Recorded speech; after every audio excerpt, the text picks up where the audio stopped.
eye-opening, or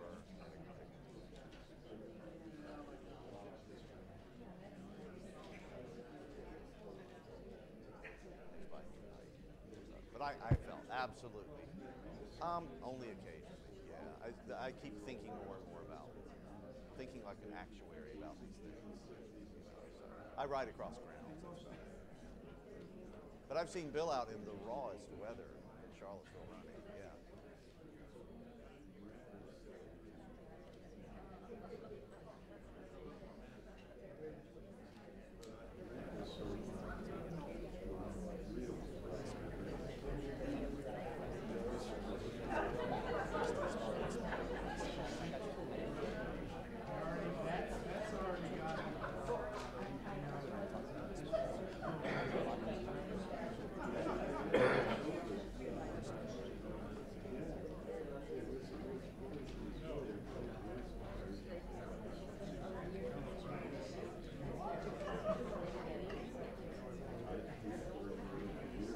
Well, I saw a proposal here. This is a separate thing.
Yeah.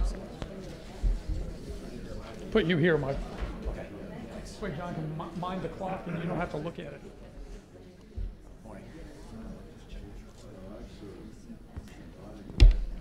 Good morning. Great to see everybody. Welcome. Today, as we gather, the world's leading 20 countries are meeting right now in Argentina with lots of big topics on the agenda. But if there was ever a board of directors for the world, if there was ever a collection of great powers, that's what it is.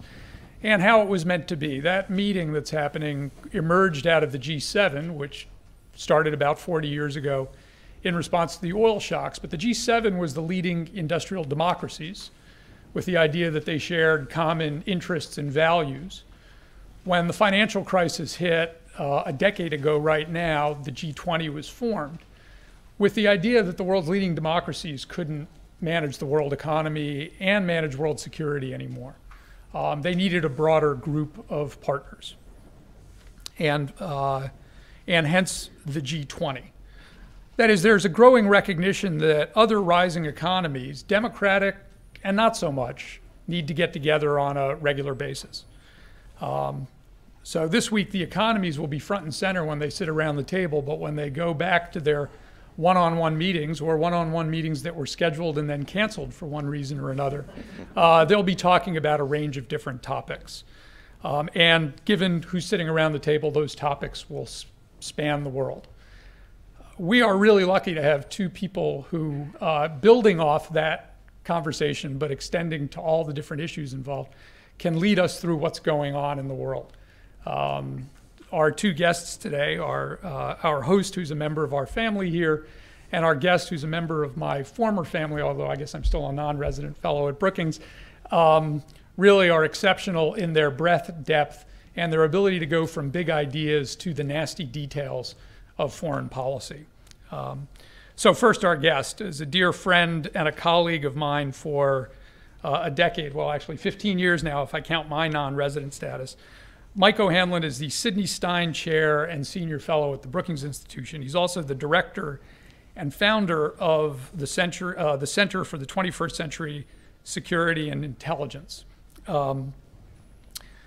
Mike is an expert in so many things, I don't know where to start or finish, but I'll just list the top ones, which are defense strategy, the use of force, and American national security policy, including particularly where he started, but also keeps coming back to, a deep knowledge and understanding of defense budgets, which is really where the rubber meets the road.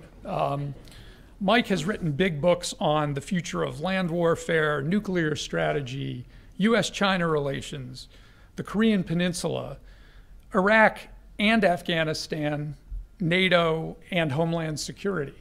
And on many of these issues, so just Iraq and Afghanistan, for instance, they're not just books, it's Mike getting on military planes, gearing up, going into the field, and actually going right down to the ground. It's not just grand strategy, it's how it works where it really counts. But in addition to all that, Mike has also been the project director for a series of all Brookings projects. One that we worked on together was Opportunity 08. It was the full range of policy issues that the next president might look at in the run-up to the 2008 election. He had done those volumes before, and he's done them since. I won't rattle off all the years and focus, but Mike is one of those few people that a place like Brookings trusts to edit every topic under the sun, from metropolitan policy to macro and microeconomic policy.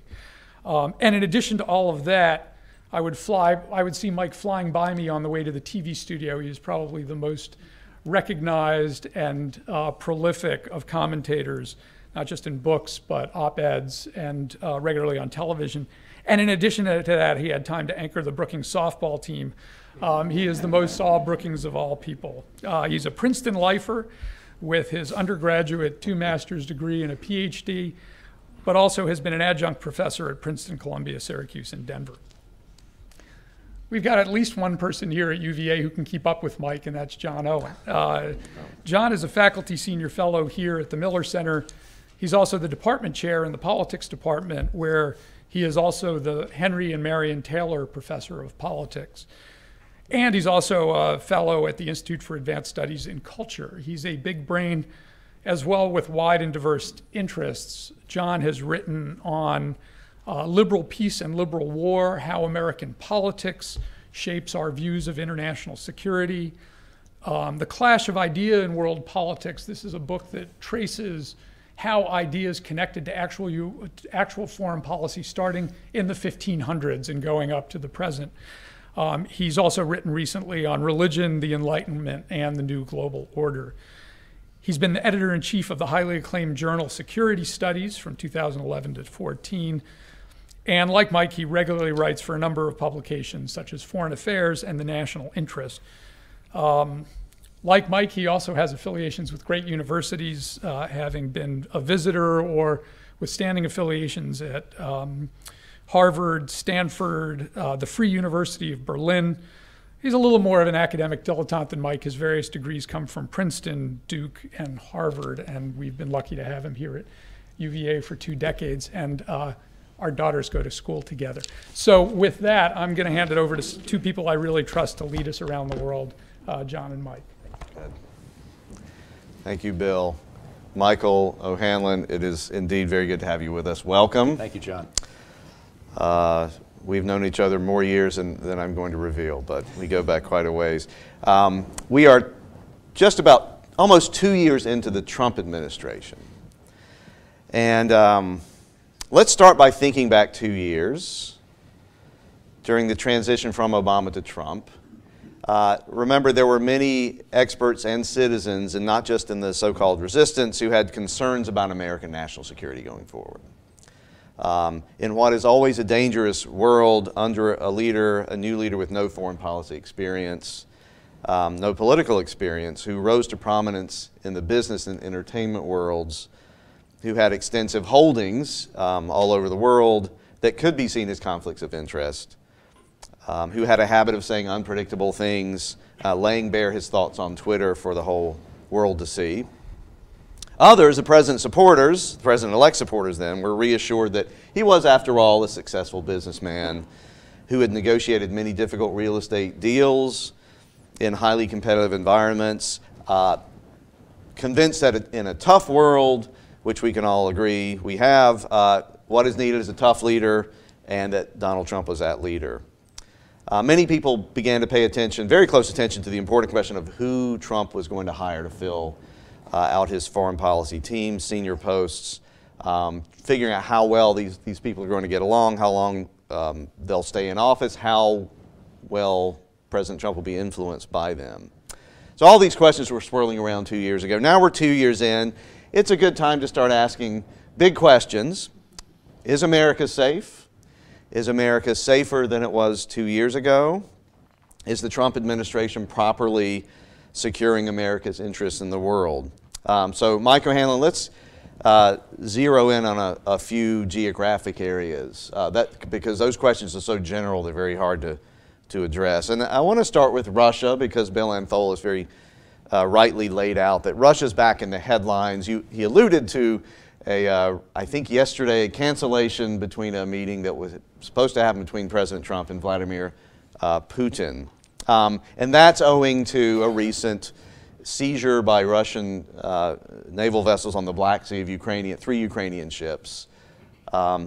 So starting with if you like, with the ongoing conflict in Ukraine, and then maybe zooming out a little bit to Russia in general, how's it going? How is the United States handling this first very difficult and fraught situation? Thanks, John, and thanks, Bill, and to all of you. It's a real privilege to be down here. I thought, I was going to tease you that, thanks for helping me ingratiate myself with the audience by asking me to grade Donald Trump 2 years in as the first question. I mean, I don't know if the breakdown here is 50-50, but I figure either way I'm going to make enemies with half the audience no matter what answer I give. That's the idea. So why don't I just go ahead and make everybody upset right up front with the following quick answer to your broad framing question, and then we'll bear down on Russia. I am still no fan of Donald Trump. To me, he's not the kind of human being who should be president of the United States. So now I've pissed off half of you.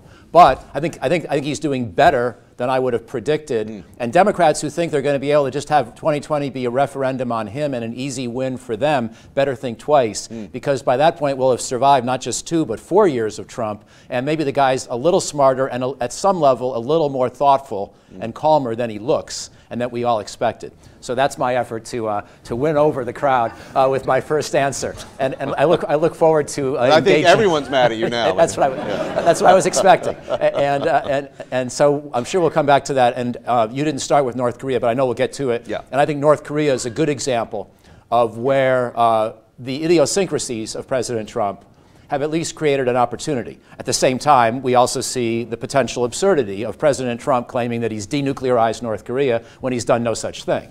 So there's plenty there to argue on both sides of the ledger, and maybe we'll come to that. But Sure. Meanwhile, we haven't gone to war in North Korea, and we have a potential for a diplomatic breakthrough that few of Trump's predecessors have ever managed to even get us to that close of a point. So again, there's something to like and something to dislike about almost anything he seems to touch. But I've become a little more hopeful that we may just find a way through these 4 years. But on Russia in particular, in a way, Russia's the hardest case for me to make that argument, because at a broad policy level, I have to admit, it's not really the thing you're supposed to say in polite company and in serious circles like this, but I have a little bit of sympathy for Donald Trump's view of Russia. I think that we've demonized Russia slightly too much. I'm all for demonizing Vladimir Putin. Okay. He's not a good guy. But when he demonizes himself, maybe. Right. Yeah. But when we think about where we are with Russia, and you and I think back to the people we've read and studied under. We were both at Princeton when George Kennan was still alive and in residence there. And Kennan always thought that we had to be judicious in how we built alliances, and he thought we made mistakes in expanding NATO the way we did after the Cold War. And I'm not blaming us for the way Putin's reacted to all this, but I think some of it was predictable, and some of it was unfortunate. And we're at a point now where we're still holding on to this notion that we should keep expanding NATO as far eastward as anybody who would want to join NATO would allow us to have. And as a defense planner, I think of this first and foremost as, okay, where are we swearing our national prestige and promising the blood of our sons and daughters to go fight and die? And how far away from our own country, how far away even from Germany, France, and Britain, and how close to Russian borders are we now getting? We're promising to bring in Georgia. I love Georgia as much as the next guy. But Georgia's not even in Europe. And NATO, the Washington Treaty of 1949, was written to cover countries in the North Atlantic region, specifically in North America and in Europe. Georgia's not in Europe. And yet we are on record, ever since the Bush administration, George W. Bush, saying we want them into NATO at some point.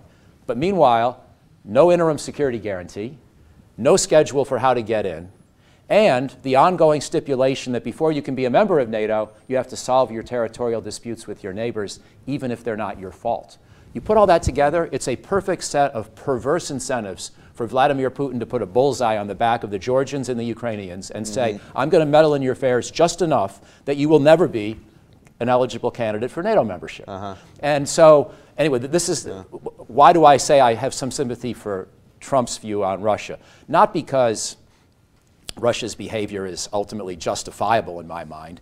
And I know there are a lot of people here who have thought about Russia, and you have a lot of thoughtfulness and expertise on it, Phil Zelikow, many others at UVA. But it was predictable. And I had the chance to make this pitch that I thought we should find a new security architecture for Eastern Europe that did not extend to more NATO membership. Right. I had a chance to make this pitch to Secretary Mattis. And I'm not saying I won him over. It was a private meeting, so I won't say what he said exactly. But what I tried to do was to tap into something that I believed might resonate with him. He's a great student of the classics of Thucydides. He is. And Thucydides told us that countries go to war or think about using force for one of three reasons, either out of self-interest or greed, either out of fear, or out of honor. And to me, Russian behavior is all about wounded honor, wounded pride. And I think, and I also said, if Thucydides could come into the future, come back to life, and meet Vladimir Putin, he might not like him, but he would understand him. And so, to me, we're now in this position where, I think one more thing about President Trump's view, he probably likes Putin for all the wrong reasons, and he probably has some business interests that aren't completely kosher. I'm not defending Donald Trump's view, but there's something about Trump's instinct on this that he realizes we really shouldn't be talking about Cold War II. It's almost crazy to be talking about, transgressions in eastern Ukraine and skirmishes in the Black Sea and who gets to have the privilege of having 4,000 forces on the ground in Syria first. And these are somehow tantamount to the Cold War for their strategic importance. And we should somehow be willing to go head-to-head, face-to-face with Russia over these kinds of stakes, even when each side still has 5,000 nuclear weapons. I'm not against being resolute in defense of NATO. I think we should do all the things to be more present in the Baltic states and Poland. We have no choice now. Now that all these countries are in NATO, we have no choice but to be Montenegro, right. And we have to defend them. We can't create double standards because then you're inviting deterrence failure. So what's done is done, but at the same time, we should be very thoughtful about where we pick our next confrontation and where we decide ourselves to potentially stoke the antagonism even further. So I'm in favor of putting some, I'll finish on this point, putting some demands on Putin. He's got to solve the disputes with Ukraine and Georgia. He's got to get his forces off their territory, and he's got to let them join any political or economic association they would ever want to be included in and be invited someday, perhaps the European Union. But we agree not to keep extending NATO further to the east. So what do you say to, I think this is worth following up a little bit on, what do you say to those who have been pushing NATO expansion for a while, and they say, look, NATO is not just an alliance, That's how military people think about it. But it's also proven to be an instrument of democratic expansion. This is the language going back into the Clinton administration, Tony Lake and others, democratic enlargement. The European Union and NATO work in tandem to that effect. And why not someday let Russia in? If Russia meets the requirements, becomes a multi-party constitutional democracy, which it is not now, that the path is open to Russia eventually as well. What's wrong with that view? Well, the last part I can live with, although Russia has no interest. And I think that debate, as you know, surfaced for about 5 minutes in the late 1990s, and it's been over ever since. Yeah. So that last part, with respect, I think it's worth throwing out there, but right now it's sort of facetious as a near-term policy option. A lot of people were talking about how Europe was moving, into this post, Francis Fukuyama's book, The End of History, into this post-Westphalian, post-state. Russia is firmly in the Westphalian world. Mm-hmm. They think about great power politics. They are as much in it as if we were still in the 19th century. They don't want to join the West, and they certainly don't want to join NATO.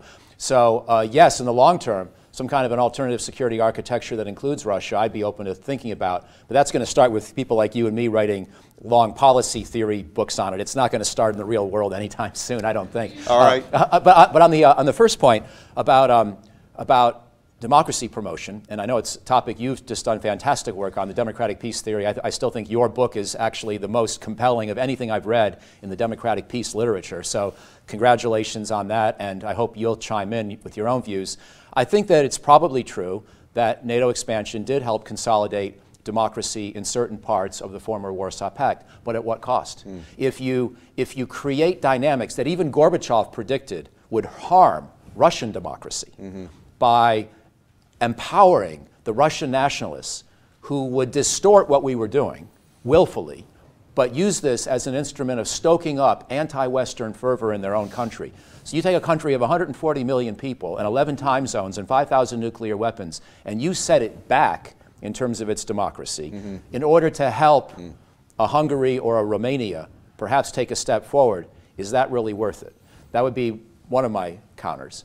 Another one would be, I think what you said is right, and exactly what I regret, that in a way the foreign policy community writ large, the Europeanists and the democracy promoters took NATO away from the defense planners for a while and turned it into a tool of democracy promotion. But because I study this stuff, and we all have friends and relatives and others in the US military, when you look hard at the reality of possibly fighting Russia over Montenegro or the Baltics, it's a pretty foreboding prospect, and it's not entirely out of the question anymore. So I think NATO, first and foremost, is a mutual defense organization. Far and away the most important part of NATO is the Article 5 provision that swears us to the mutual defense of each other. And all the foreign policy stuff, we've got other tools for that. Let's use those tools for the purposes for which they're intended. So I regret, in a way, that, and Bill and I, of course, are very good friends with Strobe Talbot, who was one of the big promoters of NATO enlargement, although Strobe had wrestled with whether this was a smart thing in regard to Russia because he had such a career in studying the Soviet Union. And I admire the motives of everybody who was trying to do this in the 90s and the 2000s, Clinton and Bush in particular. I know what they were trying to do, and some good things came of it. And we can't relitigate that anymore, at least not with the Russians. What's done is done, and this is not an excuse for bad Russian behavior. But I had my doubts about it all along, and what I would observe is, whatever the wisdom of these other countries coming into NATO, today we are stuck. For the last 10 years, we have promised Ukraine and Georgia membership that we have no intention of offering in your and my professional careers. It's not going to happen in the next 10 years. And meanwhile, they do still have that bullseye on their back for Vladimir Putin to aim at. That's where we've wound up. So I realized to make this argument about NATO, I needed to stop being defensive and stop letting people paint me as an appeaser of Russia and remind them of where current policy has gotten us. It's gotten us to exactly a perverse place where we have no way to protect Ukraine and Georgia in the period of time they most need the protection. So we need to move to Asia and China, but one last thing on this. Given that we're stuck, as you say, could you say a little bit more briefly about how to manage the stuckness? How to reassure Russia, for example?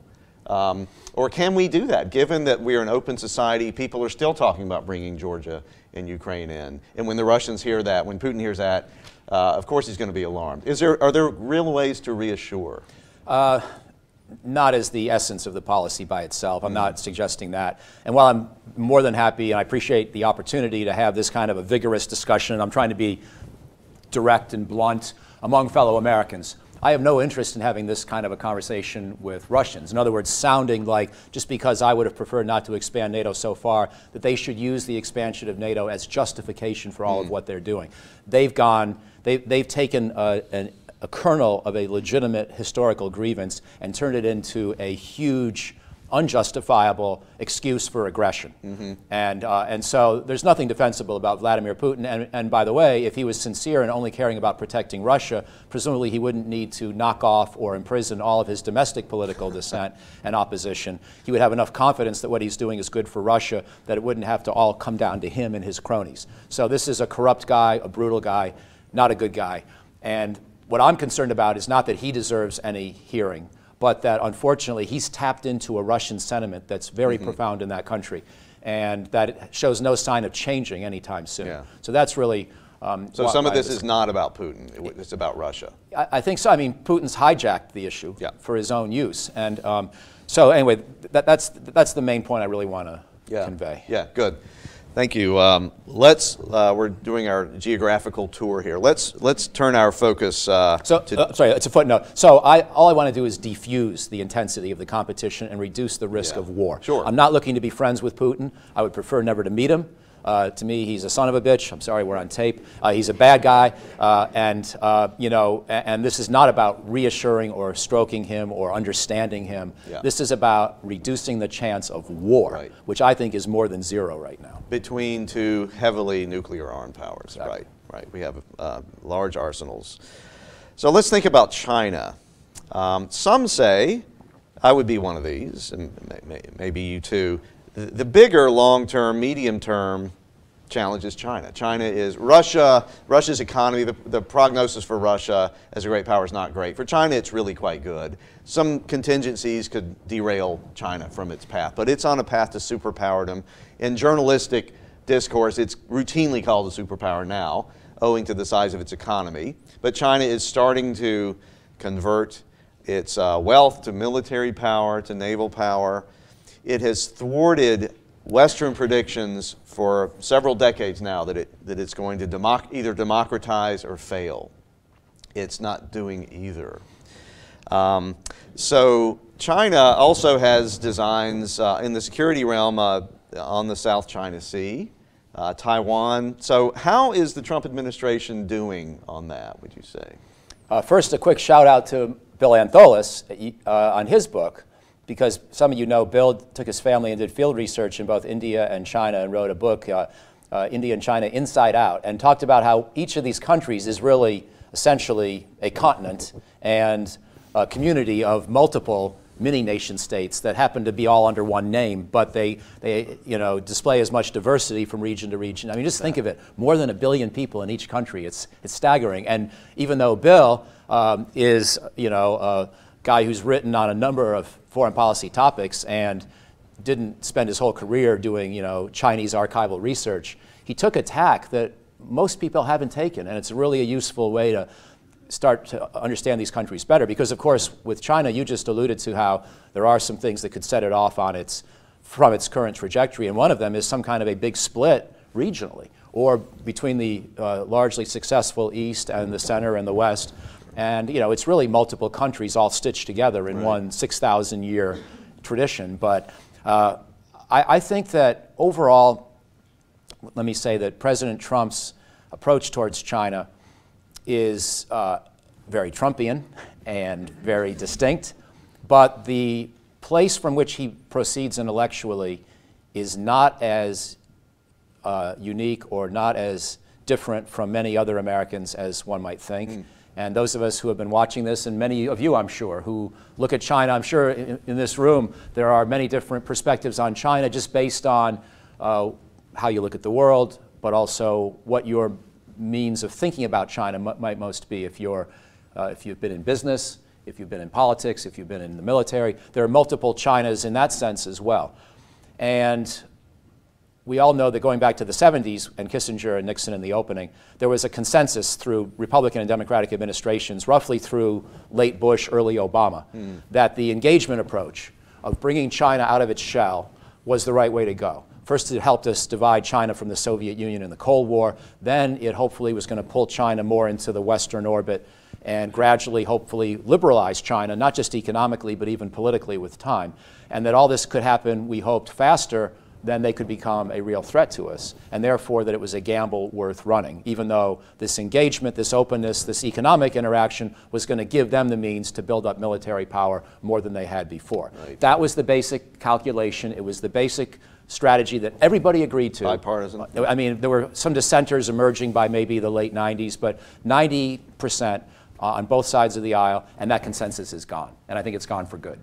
And you know, I'd be curious for your thoughts if you want to chime in here in a second too. But basically, I think that, first of all, we're tired of their stealing our intellectual property rights. We all know that we've benefited as consumers from what China builds and manufactures, but it's happened too fast.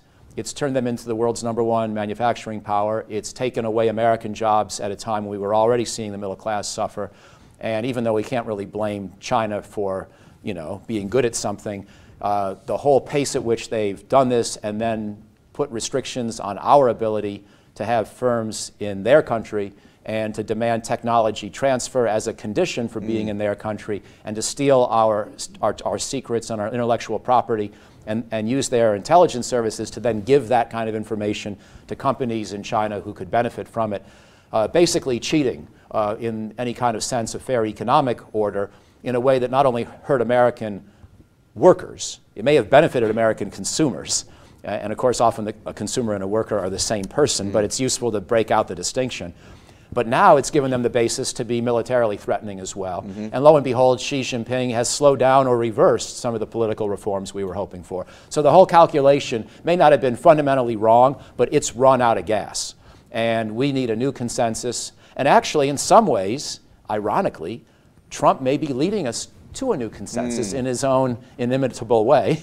I'm not saying any other president would slap on tariffs here and tariffs there, but the basic idea of getting tougher with China is something that President Obama, we know, was wrestling with, never found the best single approach. Our good friend Susan Rice was maybe one of his secret weapons. He sent her over to chew the Chinese out a couple of times, and anybody who's been chewed out by Susan before knows that it does make some impact on you. And at least, I've been, Susan's a dear friend, but on Iraq surge debates and many other things, we've had some good back and forths. And I have no doubt that she got the message across, and we did see some improved Chinese behavior on intellectual property theft, at least for a while, but there's no clear sense that that's sustainable or that it's continued. And so the new president did need to get tougher on China in some ways on the economic front.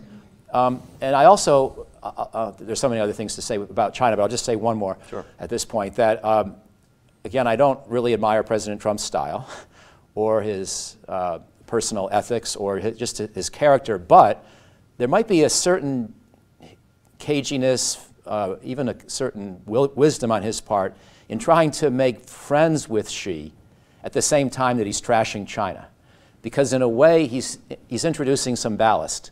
And he's trying to prevent the downside from going too far down. And by that time when, remember, he took Xi to Mar-a-Lago back in the spring of 2017, and he served him steak and lobster and chocolate cake, and then a cruise missile attack on Syria, all in the same evening. And instead of cigars, the cruise missile, right? Exactly. That was the after-dinner entertainment. And so, and then they played golf, and there's just something about that relationship building that I applaud. Well, I remember in this transition period 2 years ago, actually talking to a few Chinese acquaintances, but also reading in the press, that Hillary Clinton had been extremely unpopular in China. They actually did not want her to win, and it goes back into her time as Secretary of State, at least under Obama, maybe before that. And at the same time, a confidence that Trump was somebody they could deal with, because he was a deal maker, and that's how a lot of Chinese think about international politics. All of this talk about democracy and human rights, that's just annoying distraction. Let's cut a deal. And so it sounds like, notwithstanding all the tensions, you're pointing toward, maybe there's something to that. Am I reading you rightly here? I think there is. Yeah, I mean, who's going to predict anything about this administration Sure. and also the U.S.-China relationship? I think that is more unsettled and uncertain even than what President Trump interjects into it. But I think the 2 years on China policy so far have been very tough to follow, improvised, sometimes haphazard, but not all bad in terms of the net place we're at right now. Can we talk about the maritime issues, the South China Sea, a bit? That, if one looks at a map, China has this 9-dash line. They claim essentially the South China Sea. One of the problems is a number of other countries are bordered the South China Sea and their territorial waters extended to it. And China is building islands in the sea and laying runway. These are not to be tourist sites, obviously, laying runways and not just for tourist planes to land on. So this seems like a very, very hard problem so far. Without asking you to solve it, Mike O'Hanlon, so far, do you think this administration has the wherewithal to address it productively? What does it look like so far?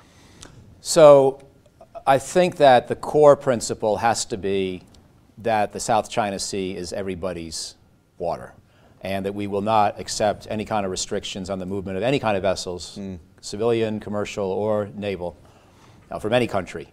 So the 9-dash line, to the extent that it would try to restrict the usage of the waters, is unacceptable to us. And on that point, both President Obama and President Trump have been correct.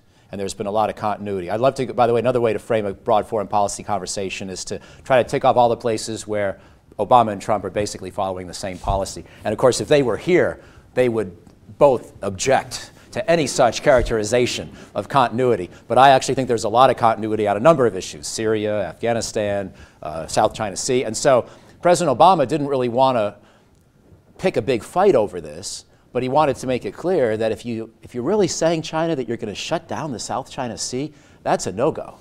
And in fact, it's a no-go to the point where we would fight you over it. And I think Obama was right, Trump's right. So the occasional maritime operations that don't respect any Chinese sovereign claims to any of the islands, that certainly don't respect the Chinese sovereign claims to the waters themselves, that's been correct, and both presidents, Obama and Trump, have done that, and we should continue to do that. We should bring in other countries to do it with us sometimes, as we have, and we should just make it plain to the Chinese that we take this 9-dash line thing as sort of a joke.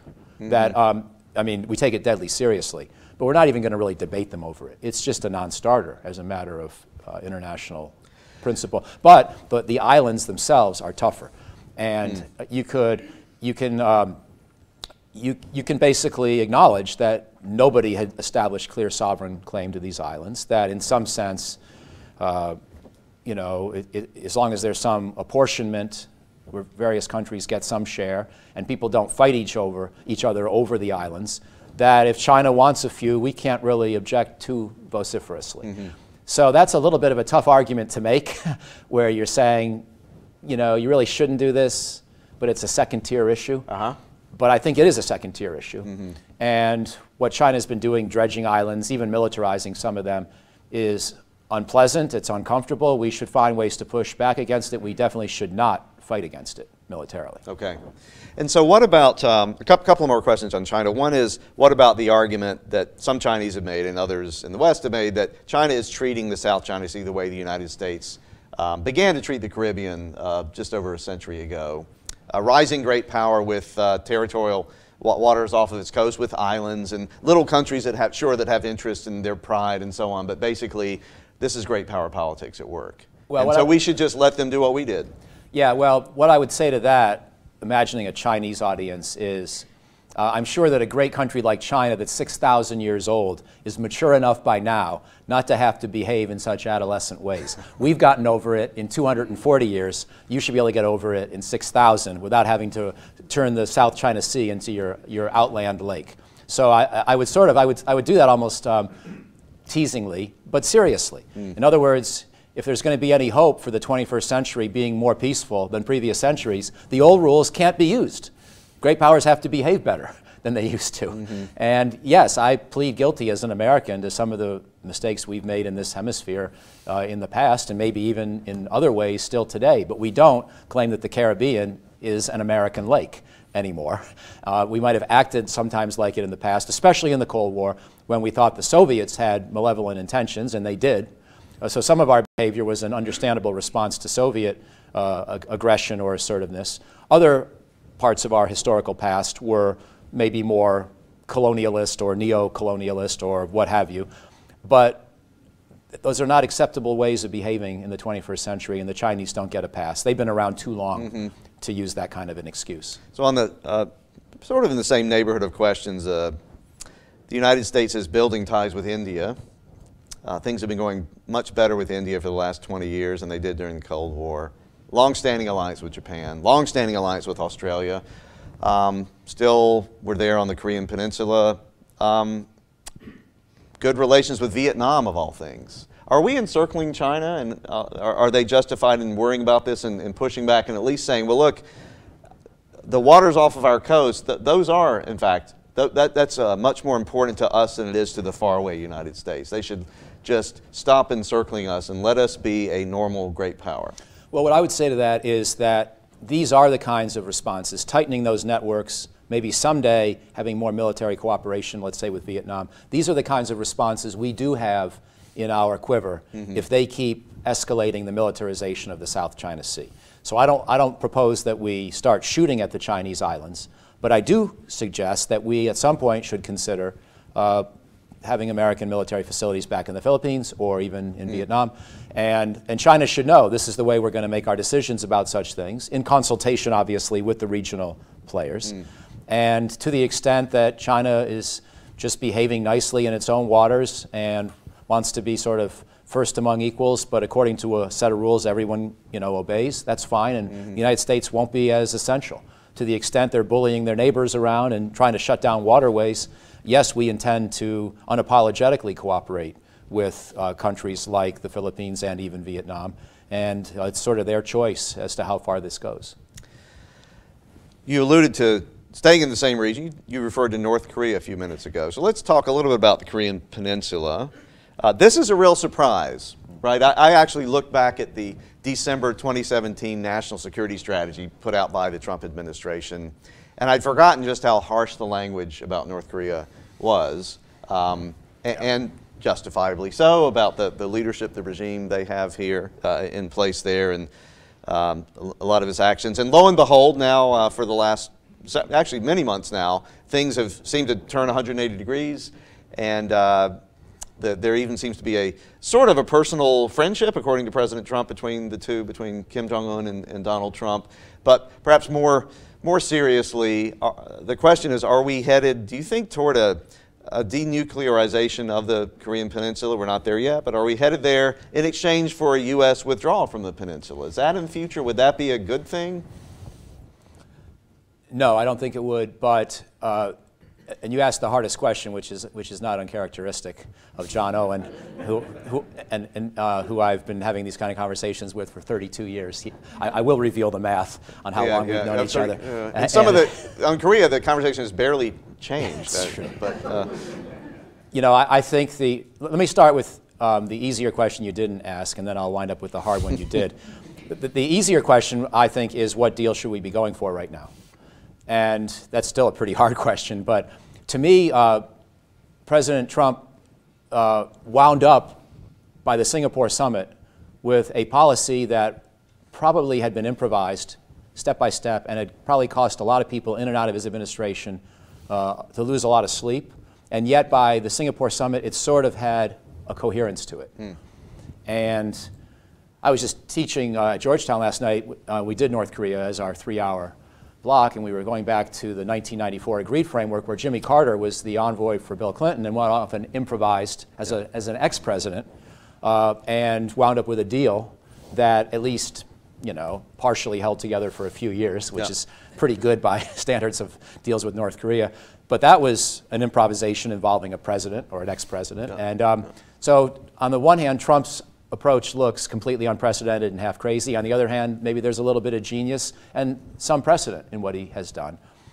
But then when he comes back and he says, you know, our military exercises with South Korea are very provocative, and I've denuclearized North Korea, and I'm friends with Kim Jong-un, one of the world's most brutal dictators. There are things he just shouldn't say that he has said. So again, I'm not here to defend Donald Trump, sure. but the sum total of, again, trying to build a working relationship with the same guy that you're also trying to be tough against on policy, I think there is some smarts to that. And so it's created an opportunity. I worry now that we're letting the opportunity fritter away, because to me the deal to go for is not complete and short-term denuclearization of North Korea. It's not going to happen. It's not going to happen, partly because Kim Jong-un turns out to be pretty crafty, right? And he's managed to use his sister and his hockey team and all this summitry to defuse a lot of the world's antipathy against him, and therefore its willingness to tighten sanctions on North Korea and play hardball. So Kim Jong-un is already lowering the pressure on his country without giving anything away at all, except near-term missile and nuclear tests. And that's a real accomplishment, but it's, you know, meanwhile his centrifuges are still spinning, and his rocket building industry is still churning out more rockets, and there's nothing about his military that's shrinking in any way. So you could say that Donald Trump's set up an opportunity. You could also say we're right at the precipice of being played masterfully by Kim Jong-un. And I don't think we know which of those two verdicts is going to be accurate just yet. But to me, the deal that we should go for, let them keep some fraction of their nuclear warheads for the foreseeable future, and therefore we keep some of our sanctions in place. But we eliminate their production infrastructure, verifiably. And also, by the way, their chemical weapons. I'd like to throw those into the equation and destroy those. In exchange for a lifting of the UN sanctions of the last few years, the ones that really shut down the North Korean economy. And to me, that's the compromise. And President Trump can say, I wouldn't necessarily agree with him, but he could still say, I did a better deal with North Korea than Obama did with Iran, because Obama's deal with Iran left all the centrifuges in place, and I got all the centrifuges out of North Korea. Now, he's also leaving North Korea, in my proposal, with 20 or 30 nuclear weapons for the foreseeable future. But that's to get them to take the deal, I presume. Yeah, and I just don't see, I mean, one more thing we talked about in class last night was, you know, the North Koreans started their nuclear program, I think, in a 1959 agreement with the Russians to have, or the Soviets at that time, to have a research reactor, which they then started to build in the 1960s, and then they started to modify it so it could produce bomb-grade material sometime in the 70s and 80s, and by the end of the 80s they had enough material inside that reactor to build one bomb. And so in other words, this is a lifetime preoccupation of the entire Kim family. And for Kim Jong-un to give up these weapons, he's not only putting himself in the same potential place that Saddam Hussein, Muammar Gaddafi, Slobodan Milosevic, and Mullah Omar were in, fighting the United States without nuclear weapons, which is a no-no if you're a bad guy. And I don't think Kim Jong-un is going to miss that lesson in history. But also he would be repudiating his father's and grandfather's legacy by giving up the crown jewels of the state. Now, someday, maybe he can shift his view enough to be willing to do so. But I think the near-term goal should be permanent end to all these tests, a capping of the North Korean nuclear arsenal and long-range missile arsenal where it is, an elimination of their chemical weapons, and then enough of it an ongoing engagement that we can gradually start to get North Korea to open up to the world so that it has more of an incentive to play by the rules than to play outside the rules. To me, that's the story that I would want to tell. And if Trump gets that deal, I will be completely behind him, even though I'm a Democrat who wants Trump to lose in 2020. But I will publicly applaud everything that he has accomplished with that deal. I think it would be a fantastic deal. Unfortunately, I don't think that's a deal that John Bolton or Secretary Pompeo or perhaps certain others in the Trump administration are really pursuing. And that's why I think the negotiations are floundering at the moment. Your question about whether we should give up the alliance and our troop presence altogether if we get a deal, you know, I think Donald Trump would do that if he really could verifiably get that deal. You have to ask, though, you have to remember your history, which of course you do, which is that we've been in Korea a lot longer than the North Koreans have had nuclear weapons, and you would have to look for some confidence that the North Koreans no longer had designs on South Korea in any other way before the alliance should be dissolved. And moreover, I think it would be good for the stability of Northeast Asia to keep that alliance for other reasons, having nothing to do with North Korea's threat. So I would prefer to keep it, if the South Koreans want it, indefinitely. But if you really came down to having a trade, and it really got reduced to end the alliance and all the bomb programs, that's going to be a pretty tough one for Donald Trump to say no to. Yeah. I don't think he's going to have that choice, though. Yeah. I think it's important, I think, to recall what you know well. South Korea itself is a divided society on this question. Polarized, we use that word about ourselves. I have found polarization on the South Korean side, on the, let's call it the political right, a real fear. What's going on here? This is crazy. Yeah. Is this because Kim has been looking for an opportunity to invade again or start attacking Seoul with artillery? If the Americans are gone, what's to stop that? On the left, I've had some conversations recently at a symposium with some Korean peace movement people who, their message was, look, we're people of the left. We understand your problems with Donald Trump. If we were Americans, we would feel the same way, but please, let this go for a while. This seems to be working amazingly. So it's a complicated situation, but useful to think, and I appreciate your thinking through to the end game, even if we never get there. You mentioned Iran a minute ago, so in a minute we're going to turn to the audience for some questions, but we need to talk a little bit about the Middle East in general. Let's start with what might be an easy one for President Trump. ISIS just about defeated, some real successes against them. Point for Trump?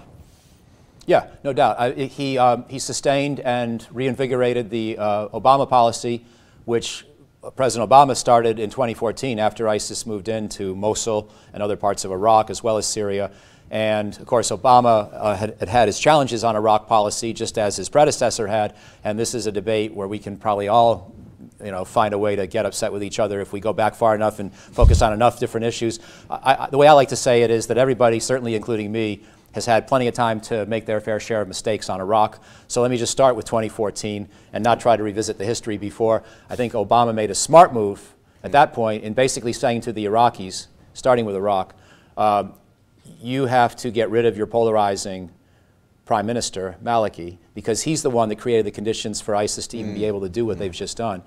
And we're going to let you sort of live in fear as you see ISIS,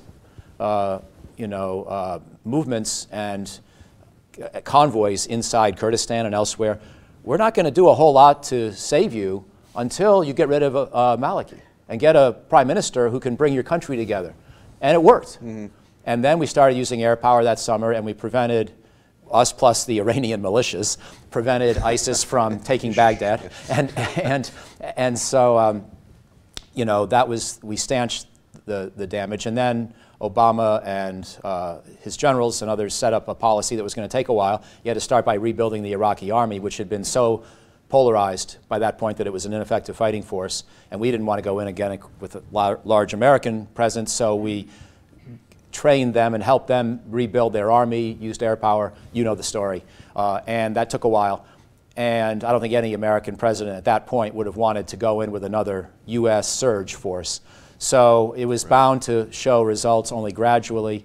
And by the end of the Obama presidency, you had seen a lot of progress in Iraq, not as much yet in Syria. And so it took longer because, of course, we didn't have a main ally on the ground in Syria. Right.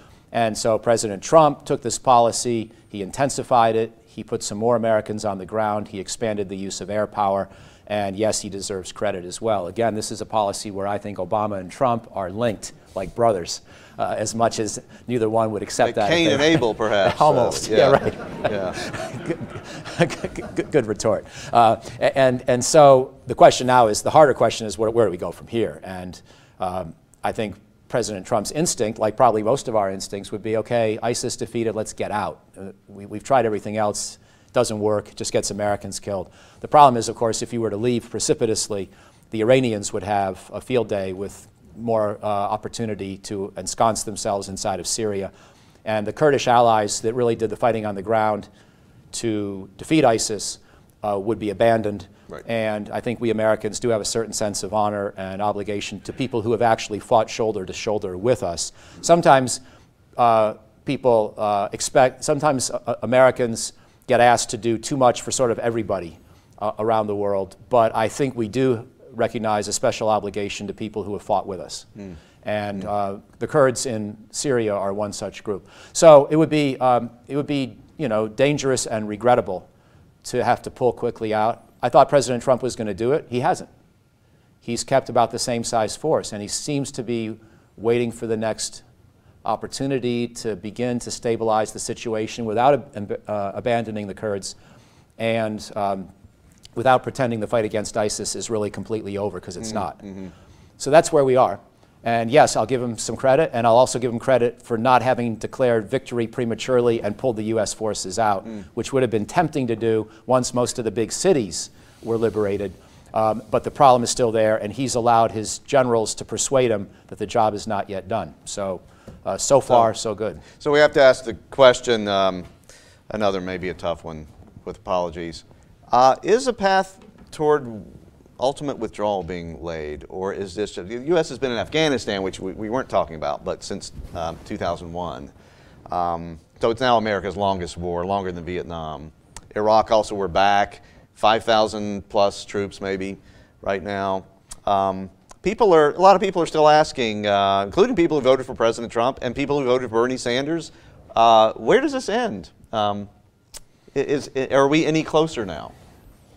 You mean the whole Middle East mess, or you mean Afghanistan? Well, yeah, I'm making it a little bit too broad. Let's talk about Afghanistan, and then I promise I will we'll turn to the audience for some questions. Well, I think the overall problem of where does the regional mess end, the answer is we don't know. And frankly, as unpleasant as our current effort is, and as sometimes lethal for our men and women in uniform, it may be the best policy we have, best policy option we have. The forever wars may be with us for another generation, broadly defined throughout the region, because the causes of the extremism that we can't just ignore are not yet, and you've done a lot of thinking about this issue, I know, I don't see them as being any closer to the solution. So the broad problem of having to manage extremism, violent extremism, will be with us. And if we can do it with a couple thousand forces in Djibouti and 2,000 in Syria and 5,000 in Iraq, and a few fatalities per year, and tragically now we've had 5 fatalities in Afghanistan just in the last month, but I think 13 for the year so far. That level of risk, that level of cost is probably about the best we can hope for, because the alternative is to grant sanctuary to extremist movements that, even if they don't all attack us in the first instance, we saw what they did to Europe when ISIS had a foothold in Syria and Iraq. And I think that was an unacceptable situation, what Europe was facing in 2015, 2016, and of course what we suffered on 9/11. So the forever wars at this lower level of mostly training and supporting partners on the ground, the indigenous armies that fight in their own countries as they should, that basic strategy may have to be sustained for quite a while. In any given country, I do hope that there may be a way to envision an end to the job for that country. However, I'm not sure I can say that yet about Afghanistan. And in fact, I'll finish my part of this conversation before the audience gets involved with a quick little anecdote of my own. I'm going to go to Afghanistan on another research visit in 10 days. And I was thinking I needed to go anyway, because I realized I've been a supporter of the mission overall, but I realized I had some doubts myself about what the trajectory is right now. And I was already noodling over those doubts, thinking I should get back. And then I ran into Governor Kasich at Brookings. And I've only met Governor Kasich about 3 times in my life, and not since the 1990s. I think we were in the same conference once about 5 years. We don't know each other well. These politicians, they're a different breed of people. They got some part of their brain that's just on steroids. And so people don't usually compliment politicians, but I'm going to say something that John Kasich's not the only one I've seen do this, but it's sort of amazing when it happens, just their ability to recall certain names, faces, situations. So anyway, he later said at a public event, which is why I feel at ease or feel liberated to tell this story to you here, he said that he wondered why we were still in Afghanistan. So anyway, but earlier in the day, he had crossed paths with me in the hallway at Brookings. And he was there for an event on some other topic on domestic policy, as you would expect for the governor of Ohio. And he walked by me, and he was with another Brookings senior fellow who introduced the governor to me. And Governor Kasich said, "Oh yeah, of course, I know Mike." And I thought he was just saying that, because he's a nice guy and he's a politician, right? But then he walks about 4 steps past, turns around, says in a loud voice, "O'Hanlon, if you still believe in the Afghanistan mission, why don't we send you?" Which I actually thought was a fair point. And I've been to Afghanistan about a dozen times, but never doing the hard work that our heroic men and women in uniform and a lot of the development and diplomatic specialists do as well. We just had a lot of heroes in Afghanistan, and unfortunately, too many of them have suffered and been hurt. But the mission, to me, has always been the least bad option I could think of under the circumstances. And I'll finish again on this point about honor and obligation. The Afghans helped us win the Cold War. They did the dirty work. They defeated the Soviets. They did us a huge favor. And that's not a blank check that we should be somehow following an impossible mission forever as a repayment, but it's something to keep in mind. And so my default is still, if we can keep that country from falling into Taliban hands and becoming a sanctuary for ISIS or Al-Qaeda, and you know, if there's a plausible chance to do that with a modest U.S. investment, the loyalty and obligation and the moral argument actually does enter in sort of as a tiebreaker for me. But I concede. I don't yet know what I'm going to say and write when I come home. And I do worry that even after President Trump added about 4,000 U.S. troops last year, even after he relaxed the rules of engagement for air power so we could use our weaponry more assertively, even with all that, there does not yet appear to be an improvement in the battlefield situation. And the Afghan army and police are still taking fatalities at the pace of 5,000 or more a year.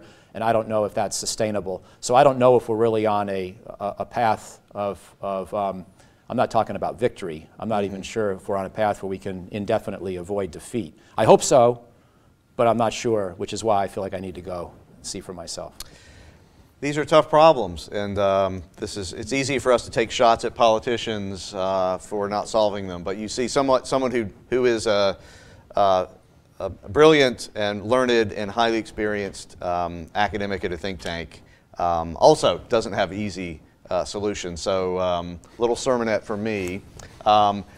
We have a few more minutes, and I don't doubt that there are questions out there for Michael O'Hanlon. So we have a microphone. Yeah, we'll let our gentleman in the back. I agree with so much of what you say about Russia, except only to add my agreement with Dr. Kissinger that demonization of Putin is not a substitute for policy. But is it not true that, first of all, Russia twice, under Yeltsin and then under Putin, did actually test the waters and ask about membership of NATO? And in fact, that beyond, in addition, coincidentally, although this isn't exactly America's business, through Chernomyrdin, the Gore-Chernomyrdin Commission also petitioned to join the EU. Second, didn't Putin a few years ago raise or make the suggestion that there'd be a joint missile defense deployment, assuming that our word was in fact true, that we were concerned about Iran? I think he proposed Azerbaijan as a joint deployment site. And finally, and more fancifully, perhaps even quixotically, he suggested a doubling of Vladivostok security that would sort of take over from the old NATO Warsaw Pact model of the Cold War. So in other words, hasn't Russia made some earnest of intent to try to be part of the West, even though some of those may have been at best fanciful? Yeah, good points. And you may know the details of some of this better than I. I do think, however, I will agree with your overall thrust, that in the 1990s in particular, there was an open conversation about what kind of a new security architecture could there be for Europe. But once we got down the path of making incremental NATO expansion our policy, you started to see some pretty consistent Russian pushback. So Gorbachev himself, the Russian that all Americans love to love and all Russians love to hate, Gorbachev himself told us that NATO expansion was a bad idea because of what it would do to Russian democracy. And you would have expected that Gorbachev would sort of be on our side of that one. And don't forget, when I say our side, the first President Bush and Secretary Baker spent so much time with Gorbachev negotiating the terms of German reunification. And as you probably recall very well, the central issue was, how do we let a reunified Germany stay in NATO when that would seem like an excessive concession by the Soviets, who hadn't yet left? And Bush and Baker promised Gorbachev we would not put NATO military forces in the territory of the former East Germany. Some people misinterpret that to think that Bush and Baker promised Gorbachev we would never expand NATO further to the east. I don't think they made that promise. But the care with which they handled the East Germany question suggested that they understood the sensitivities within Russian politics about this idea of NATO coming east. And I think that sensitivity was largely lost subsequently. Bill Perry still had that view in the Clinton administration. And I think Strobe did feel that way for a while, but Strobe also believed that the oppressed countries that had been under the yoke of the Soviets during the Warsaw years deserved their choice at democracy and at Western association. And so there was a powerful moral argument that ultimately President Clinton and Madeleine Albright and George Bush and Condoleezza Rice all strongly accepted that we should open the doors to NATO. And at that point, I don't think the Russians were viewing this as some potentially friendly club they might seriously consider joining. I think it was gone by that point. So, but the broader question, and getting to John's earlier as well, the broader question of what kind of a future pan-European security architecture could be imagined that maybe would complement NATO and maybe include Russia. I think that debate should be one of the things we encourage our grad students and everybody else to get engaged on. Good. Thank you very much. But my question is more in terms of looking forward. Your political views notwithstanding, with the House going Democrat now and 2020 coming up, do you see a more grounded way of dealing with these issues coming out of the American political scene by the Democrats and or whatever Republicans are left after 2020? And you can pick any one of the areas, be it Russia or China, to get your perspective on that. After 2020, you're not talking about the next 2 years. Well, leading into it, I could, either way. Well, Why don't you talk about both? we all know that with Congress, of course, does have important powers in foreign policy, but they're specific. They're not, Congress is not able to envision new security architectures, to do big new diplomatic deals with foreign powers. That's where the executive branch really is not just first among equals, but the predominant force, as we all know. On other matters like the defense budget, Congress is essentially a co-equal player. And so it really just depends on which issue. When I think through the various questions where Congress could get more assertive in the next 2 years, and the ones that I really worry about deep down, I don't think that much changes with a Democratic House, because you can already see a lot of the talk is about Russia investigations and what kind of subpoena powers are now going to be in Democratic hands. I understand why my fellow Democrats will want to do that, but to me that's sort of one iota of U.S. foreign policy and probably not the most important. So when I think about how to be successful in Afghanistan or in Syria or handle the rise of Russia and China, I think Congress can play a role, but you sort of need the Sam Nunns, the people who are going to have the thoughtfulness, the nonpartisanship, and we don't have as many Sam Nunns as we used to on either side. And there are some bright people in Congress, but I think in this environment, in this polarized environment, establishing sort of that thoughtful, credible voice is hard.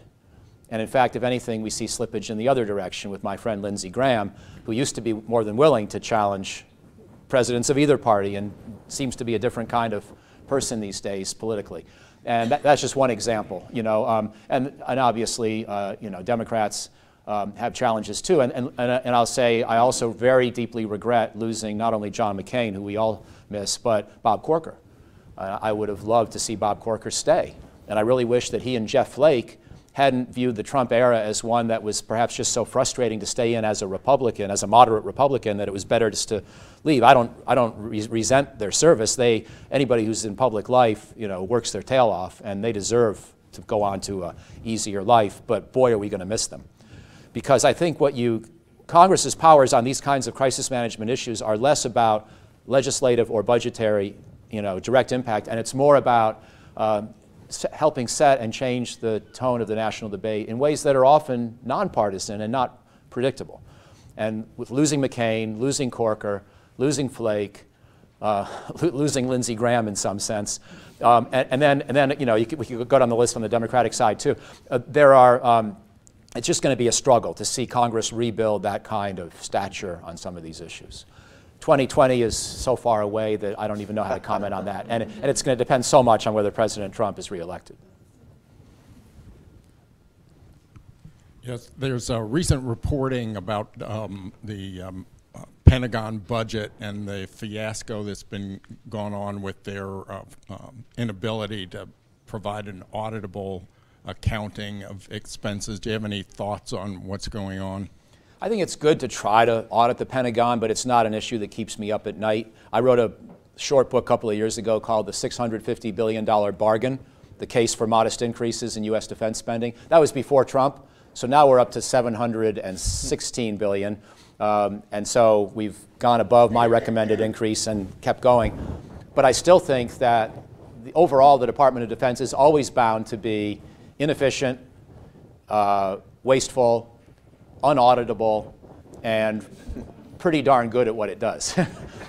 And so I don't expect miracles. And the audit issue is one that, as long as we aren't too, you know, literal about demanding a given audit by a given time, or we're going to somehow shut down the government or something like that, which is what we seem to always want to do these days. As long as we don't push the issue that absolutistly, I'm all in favor of trying to make the financial management better. But I think, you know, I'd be content in the short term with smaller wins, like, for example, another round of base closures, or having the Pentagon buy supplies from the private sector in more bulk way, strategic sourcing. There are various kinds of concepts that can be borrowed from the private sector on how to make operations and maintenance and just logistics more efficient. So I'd be content with a few of those kind of wins as opposed to the audit.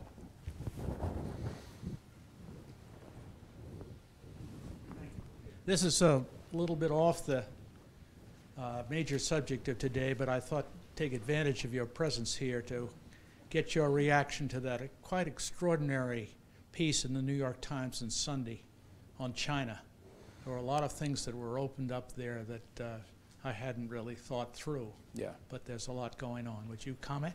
Yeah, I'll just say one thing. I haven't read the whole series, but I read the piece thoroughly on how the consensus broke down, and I thought they nailed it. I thought the article was very good, and was sort of what I had heard other people say, China watchers over the years, what I had observed with my own eyes, what I tried to say today. So I thought that article captured it well. The logic of what we tried to do in the 70s, the 80s, the 90s, and into the 2000s, but how that logic, whatever its successes, had sort of run out of steam. And now we're in a new era on China policy, whether it's Donald Trump or somebody else. It's going to stay a new era after 2020. I'm confident about that. Yeah, right. The Chinese, going back to John's point, you know, they're a little transactional, and there are a couple issues they're really touchy about, like Taiwan, and internal issues. But on other things, you're right. They will give as good as they get, but they'll compete sort of at a proper level, which, by the way, is why over time I do worry about China, but I worry more about Russia. Because I actually think, and we could have, I'm sure if we did a show of hands, we'd probably get 50-50, or maybe I'd be in the minority on this, but I worry about a huge nuclear-armed state with a sense of grandeur on the global political stage, a declining population, a self-awareness that its best days have come and gone, and a chip on its shoulder and an explicit desire to weaken the existing international order. I worry about that country more than I worry about the rising superpower with 1.4 billion people that probably wants the international order modified, something more in keeping with its own interests, but doesn't really want to overturn it because it's benefited so much from it. So I could be wrong, but that's the way I look at Russia versus China, and I worry more about Russia. Yeah, interesting, very interesting.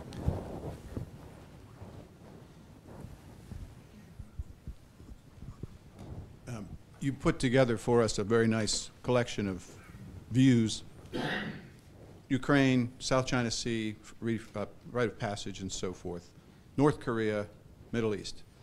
One thing that you touched upon with your answer about Congress and its limitations was that the executive branch really must lead with a strategic vision. Now, I'll go back to one of your other comments, was that do we really have the leadership to manage it? So the question is, are Pompeo, Bolton, Mattis equipped to really thread these needles as we need to thread them? And I'm glad you asked that because I didn't get to it. Yeah. And of course, will the president listen to them, because they don't have any separate independent power to speak of. I mean, they run agencies, 2 of the 3, but they basically are advisors to the president who decides. As George Bush famously reminded us, the word decider really does exist in the English language. It's not used that often, except by George W. Bush. But I miss his, you know, his folksy way of talking, and a lot of other things about him at this point too. But you know, I think that one thing I will say about President Trump is he does seem to listen better than I thought he would on core issues of war and peace. On other issues, he doesn't listen enough, and he vents, and he doesn't act in a way that I would consider presidential.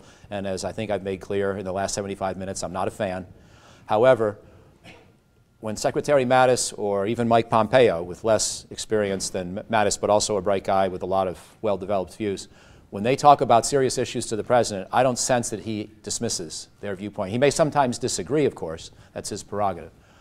So I feel good about the fact that Jim Mattis is still at the Pentagon. I wrote a column in the Wall Street Journal in October explaining why I thought President Trump should keep him. And I admitted in this column that, of course, I'm exactly the kind of person who would want Mattis. We all of us centrists love Mattis pretty much. Are there any centrists in the room who don't love Mattis? Of course, this sort of annoys President Trump, because people say things like, well, as long as there are some adults in the room like Jim Mattis, we have hope in for the Situation Room's decisions. And you were dooming Mattis right there. Well, I guess, I did not use that line because what I said was, of course, I'm the kind of person who would endorse him, but there are 2 reasons why you should keep him, Mr. President, separate from what the centrists or the establishment, such as we are, would want you to. And one of them is, you're the only guy who picked him, which means at some level, you deserve the credit for the good decisions he's making. I know it's very hard for a Democrat to say those things, and it was hard for me even to type them in the op-ed, but it's still true. And as time goes by, and as Trump thinks about running for re-election, and then as he thinks about his role in history, having a very successful Secretary of Defense is not a bad thing to have on your resume. And then secondly, the other part of my argument was, if you believe in some of the things Jim Mattis is trying to do, reinvigorating our deterrence of China and Russia, he needs more than 2 years to do it. I think people in this room, you have the familiarity with the budget cycle to know that when you come in as a Secretary of Defense January of a new president's term, already the Pentagon has built a budget request for the following fiscal year that at most you can tweak before it goes up to the Hill. So the budget for the fiscal year of 2018 was basically not so much Mattis's, just in part. And the fiscal year we're now living in, 2019, is the first year where he had the ability to build the budget himself as a request to Congress, but he was still completing his national defense strategy at the same time, which wasn't released until January, and then the nuclear posture review was not released until February, and they're still finishing the missile defense review. So it's only the 2020 budget proposal, and I'm just talking budget stuff now, leave aside all the other things, but it's only the 2020 budget proposal that fully reflects Mattis's vision. And if you think through history of any of our secretaries of defense who have had a big impact, at least since the very early days of Forrestal and Marshall, ever since then, it's been somebody who spent more than 2 years in the job. There have been a lot of smart people who just did 2 years, like Ash Carter, but they don't tend to have a huge legacy. It's too hard to steer that supertanker to get a lot done in 2 years. So these were the arguments that I made, and that's more than you wanted to hear. But that's why I think that I don't have any reason to think President Trump read my op-ed. But I am encouraged to see that Mattis is still there. And I think the logic of keeping him will ultimately have a good chance of prevailing. And I think Pompeo, who's a hardline hawk in many ways, and so would not be my first choice on every issue, but he's an extremely competent guy. I'm not a fan of the way he rose to prominence through the Benghazi hearings, which I thought were overdone. But I think he's handling himself. He's got a sharp edge rhetorically. You could see it in his recent discussion of the Saudi Arabia and Yemen issue. But he's not a dummy. and he's not going to be reckless. So yeah, I think the team helps a lot, and what helps as well is that Trump seems to listen to him. So I've got to give him at least that much due. Is Bannon still talking to Bolton or the president, or both? Probably. Yeah. But thank you. Time for one more question. This one here. There's one up. Is there time to? Yeah. As the microphone makes its way up. Thank you. I was curious about your comments about the islands in the South China Sea being a secondary issue, because it seems to me they give the Chinese control of the South China Sea, which is one of the most important waterways in the world. Why do you think it's a secondary issue?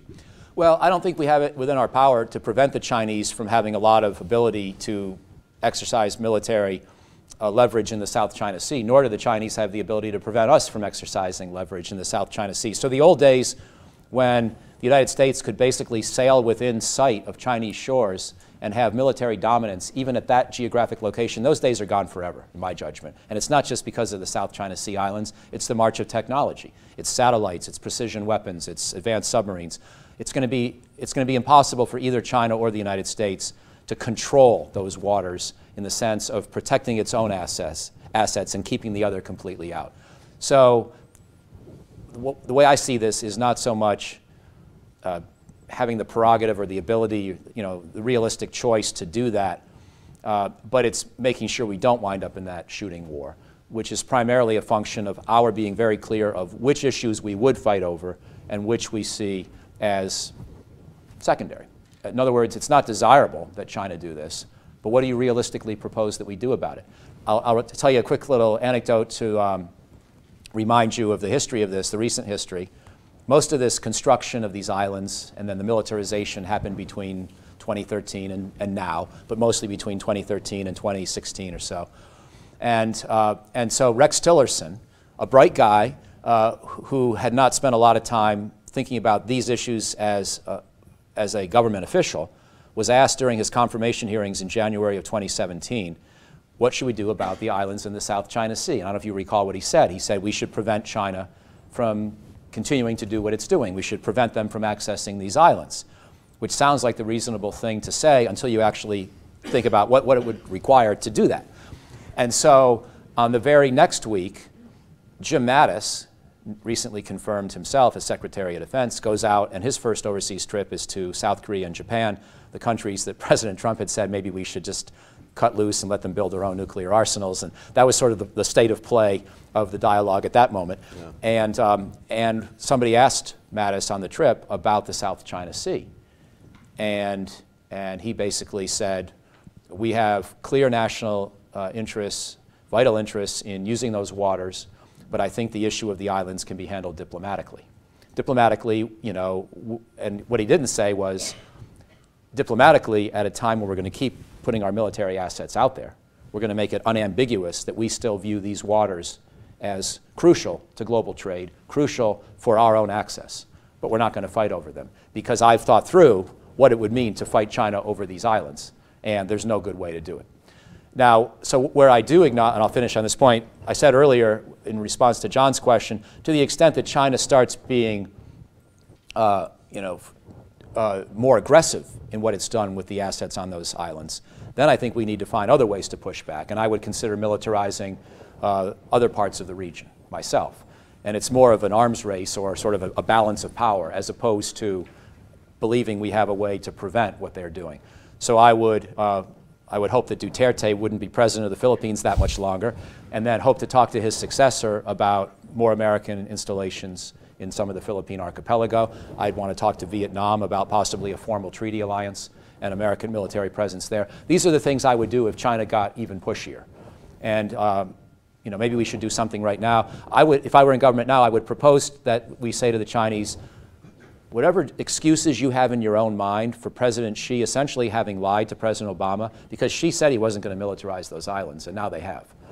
Whatever rationale you concoct to say that your action was somehow defensive or justifiable or not really a militarization, let's agree it's gone far enough. And we're not going to increase the frequency of our aircraft carrier deployments to the region. We'll continue what we're doing, but we're not going to increase it. And you don't increase your buildup. let's sort of negotiate an arms control armistice for further militarization of the South China Sea. I think that might be useful to try to negotiate. But to me, that's about the most ambitious that I could imagine getting, because they sort of did it, and it told us a lot about who they are, and it's part of why the consensus on China policy is gone. But I don't know that we have a direct response, and I'm not even sure we need to have a direct response. I know you're concerned about the long-term viability of those waterways. I am too, but I actually suspect that we can find a way to send a clear message that we would fight in defense of those waterways if need be, and that will manage to keep China from becoming more aggressive. But we'll find out. We'll find out in the years to come. Well, Michael O'Hanlon, I've concluded that Governor Kasich recognized you and remembered you not because of his politician super brain, but because you are deservedly very prominent in our public debates. He listens to NPR and reads Wall Street Journal too, or his people do. You have attained a prominence that you've earned that we're all grateful for. And I want to thank you for coming, and I want to thank you for what you do. Thank you, John.